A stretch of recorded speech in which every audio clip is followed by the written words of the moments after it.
Si Jane Florence Benitez de Leon, ipinanganak noong ika-22 ng Nobyembre taong 1978, ay isang Pilipinong aktres, modelo, at pilantropo.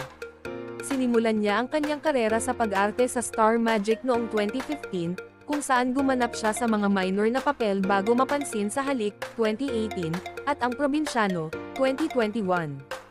Nakilala siya ng husto noong 2022 sa kanyang pagganap bilang pangunahing karakter sa Mars Rebels Darna, kung saan pinuri ang kanyang pagganap. Ipinanganak siya sa San Pedro, Laguna, at nagpatuloy sa pag-arte sa kabila ng mga hamon sa pinansyal at pagtutol ng kanyang ama. Kamakailan lang, gumanap siya sa Shake, Rattle at Roll Extreme, 2023, at nakatakdang lumabas sa pelikulang How to Be a Good Wife.